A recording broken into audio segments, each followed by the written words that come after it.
Yesu asifiwe. Hii ni wakati mwingine ambapo ni ujumbe wa mwaka huu au wa mwezi huu ambapo unaenda kuisha, mwezi huu wa Disemba, ambapo tumekaribia mwaka mpya, ambapo mwaka mpya umekaribia na umenusia. Nataka niwapatie ujumbe ya kwamba kila wakati unapoishi, kila wakati unapotembea, ni lazima umweke Mungu mbele, ni lazima umtangulize Mungu mbele, na ni lazima uamini ya kuwa Mungu anaweza, na ni lazima uamini ya kuwa Yesu anatenda. Maana kuna watu wengine wanakatisha wengine tumaini, kuna watu wengine wanakatisha watu tamaa, kuna watu wengine wanapoona unapofanya jambo wanaamua kukuambia mambo mengine yanayokukosa moyo, ambaye yanayokuvunja moyo, yanayokuvunja tumaini ya kuishi, yanayokuondoa huduma ndani mwako, ambapo inamfanya yule mtu akose umuhimu katika hii dunia, ambapo inafanya mtu akose anakosa kuona kuwa hako na dhamani katika hii ulimwengu, anakosa kuona kuwa hako na tumaini katika hii ulimwengu. So katika hii mwaka inapoisha, tunatumaini katika mwaka ambao unaenda kuingia ni mwaka wenye mafanikio, ni mwaka wenye baraka, ni mwaka wenye kupatia watu idea mazuri, ambapo ya kumkubali Yesu, ambapo ni ile ya kumpokea Bwana Yesu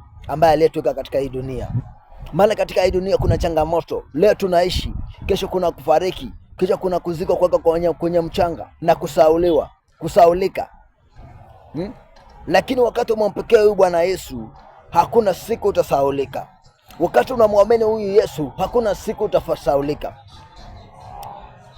Ndio kuna changamoto. Wakati unampokea Yesu kuna changamoto. Kuna vita vinainuka, kuna mambo yatainuka ambayo hutayaelewa, kuna mambo ambayo yatakukosa moyo, kuna mambo ambayo yatakuudi, kuna mambo ambayo yatakukosa ndani ya roho mpaka uone kweli Mungu hayuko. Lakini ninakupatia tumaini ya kuwa Yesu yuko. Hakuna siku ambapo utaendea bila kuwa na Yesu mahali hapo.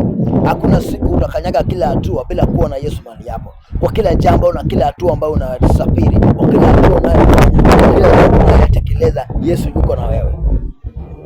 Maana sisi wanadamu, kama sisi wenyewe tungekuwa tunapatia wanadamu pumzi, ingekuwa tunanyima fulani tunapatia fulani, ingekuwa tunaona huyu anaendelea tunamnyima pumzi, tunachukua mali zake. Lakini kwa sababu Mungu anatupatia pumzi, hapo ndipo tunaona neema za Yesu inaendelea kutufuata. Maana hata hii dunia mimi ninapotembea, ninao maadui lakini siwajui, ninao maadui ambao wanatamani nifariki, ninao maadui ambao wanatamani nifilisike, lakini mimi siwafahamu, lakini Mungu aliye juu mbinguni anawafahamu.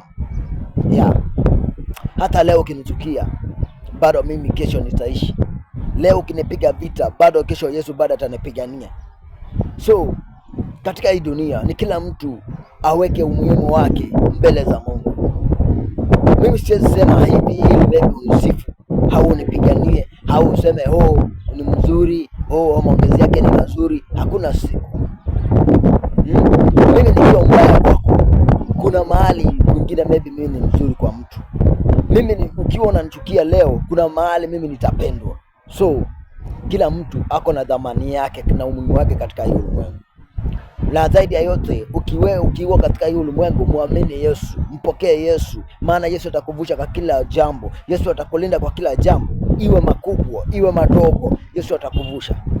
Iwe yenye huzuni, iwe yenye kilio, iwe yenye mateso makubwa, Yesu atakuvusha.